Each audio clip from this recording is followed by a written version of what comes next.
Hey, welcome to EMS Office Hours. This is Jim Hoffman, and these, of course, are your Monday Minutes.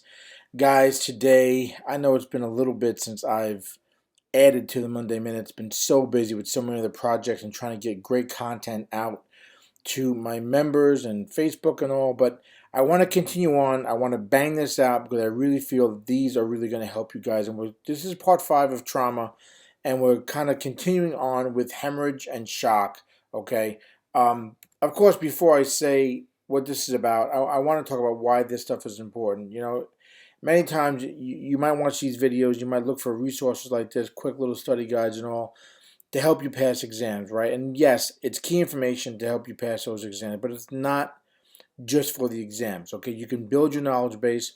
This can help you make better clinical decisions out in the field, thinking through what's going on with your patients, help you write better reports and interact more effectively with other healthcare professionals, your partner, doctors, nurses, whatever the case may be. So keep that in mind, guys. It's maybe basic stuff. It may, be things you've already heard many, many times. It's always good to refresh your memory and to understand these key concepts, right? Because, of course, my hope is that if you're not getting this, that you'll go ahead and crack open that textbook, use a resource like my TurboMedic, and really master the topic more effectively so that you can pass exams and move that knowledge needle just a little bit. So let's get into it today. Like I said, we're going to continue on with shock, right? And shock is your body's response to poor perfusion, okay? You've got things called baroreceptors. And what these do, they're nerve endings, sensory nerve endings, and they sense changes in blood pressure from vasodilation or vasoconstriction. They'll lower your blood pressure. That might be in response to an increase in arterial pressure, right?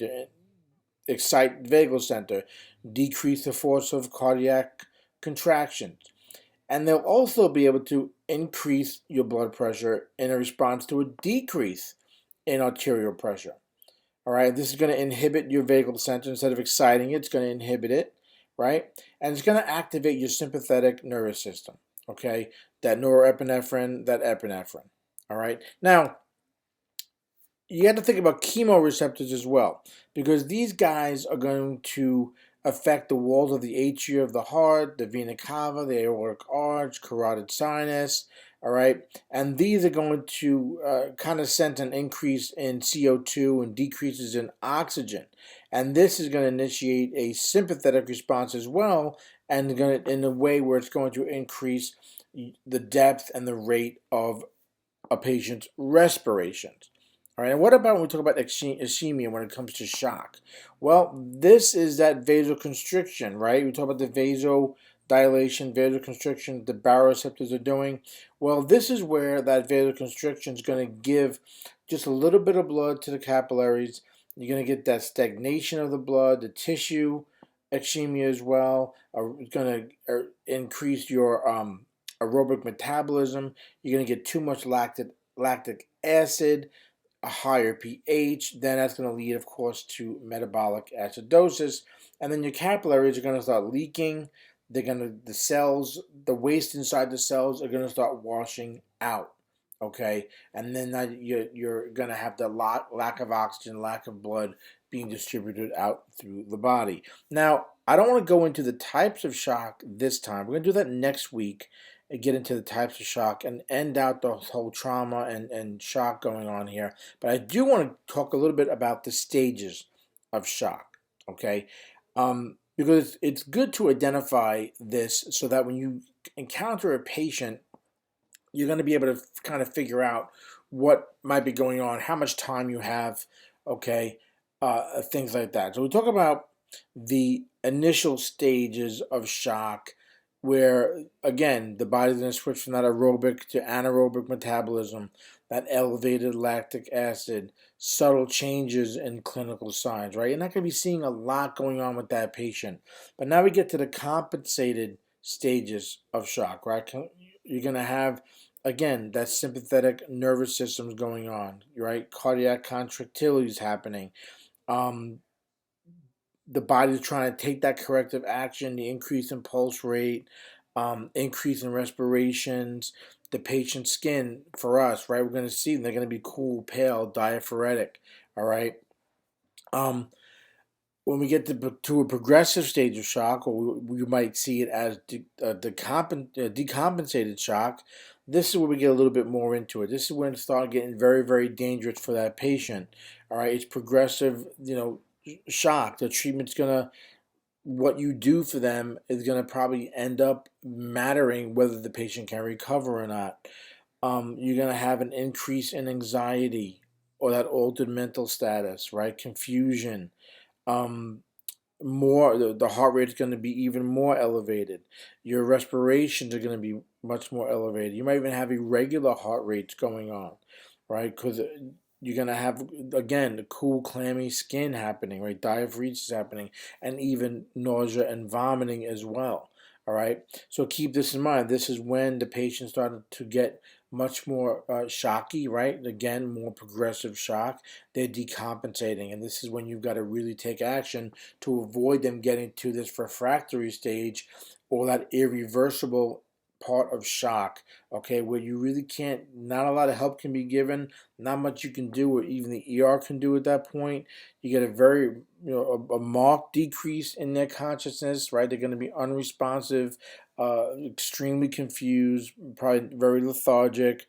You're going to have a profound hypotension. It's not going to be 90 over 40. It's going to be super, super low, right? And you're gonna start getting a decrease in respirations, a decrease in their rate, a decrease in their effort of breathing as well. Okay, so things to think about depends upon what book you're using, how the stages of shock will probably be described to you. It might just say compensated, decompensated, irreversible, okay, or it might be decompensated, refractory, whatever the case, or sometimes they'll have the words together.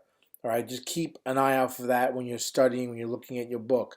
It might not necessarily be as I stated or as you see it here in this slide. It depends upon what book you're using and what you're being taught in your class, okay? But just know that whether it's compensated or decompensated or progressive or decompensated, the symptoms and the signs and the presentation of the patient is going to be the same for these patients. We're going to talk about more, like I said, next week, the different types of shock. We talk about, different things that can be going on. We talk respiratory, anaphylactic, neurogenic, all that type of stuff. Okay, we're going to get into that next week and kind of close this out. In the meantime, guys, please join me on social media. I'm on Twitter and Instagram.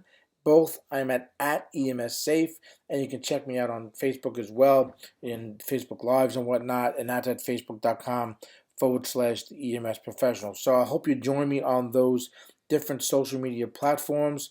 Always love to engage with the membership and guys and people watching these videos. Now, if you want more stuff like this, you're kind of liking this stuff, I have a membership only website called TurboMedic. It's at turbomedic.com. However, you can join as an insider member for free. Okay, I don't call it a free membership because I feel people don't take that seriously. I want to call it the insider membership because then I feel you have sort of a vested interest in what you're doing there on the site. But when you join me as an insider membership, while you might not have access to all the premium member benefits there, you will get gigabytes of digital content, hours of audio and hours of video. I've even included some practice exams, and also, again, this is exclusive access, guys, okay, to you. So you can go check it out. You can join for free, set up your account, go into the members area, the private Facebook group, all that good stuff. Just go to emsseo.com/insider, and you can read all the details there, what insider membership consists of, and decide whether or not you want to go ahead and join me there. But again, this is a free membership. Okay, yes, I do have a premium side of that you can join. It's a monthly fee, or I like to call it a monthly investment because it is an investment in your EMS education, your EMS success, whether it's on an exam, whether it's on a career path you're on, whatever the case may be. But check that out. If you do decide to join me as a premium member, I'll see you in the premium membership as well. You get even more digital content, even more audio and video and practice exams, all that good stuff. But in the meantime, start as a free member, guys. Go join me as an insider. Again, it's emsseo.com/insider. So, guys, I'm going to end it there. Again, thanks for joining me. I really appreciate your time and taking out of your day to join me on these quick Monday minutes. Again, we're going to wrap it up next week with shock and the different types of shock. In the meantime, if you have a minutes or ideas of your own you want to see here in the Monday Minutes, go ahead and contact me. You can contact me by email, and that's at contact@emsofficehours.com. And don't forget, go to emsofficehours.com. Check out the previous Monday Minutes and check out the podcast there as well and some of the articles that are there on that blog. All right, guys, that's it. As always, I am Jim Hoffman for EMS Office Hours in the Monday Minutes. Stay safe.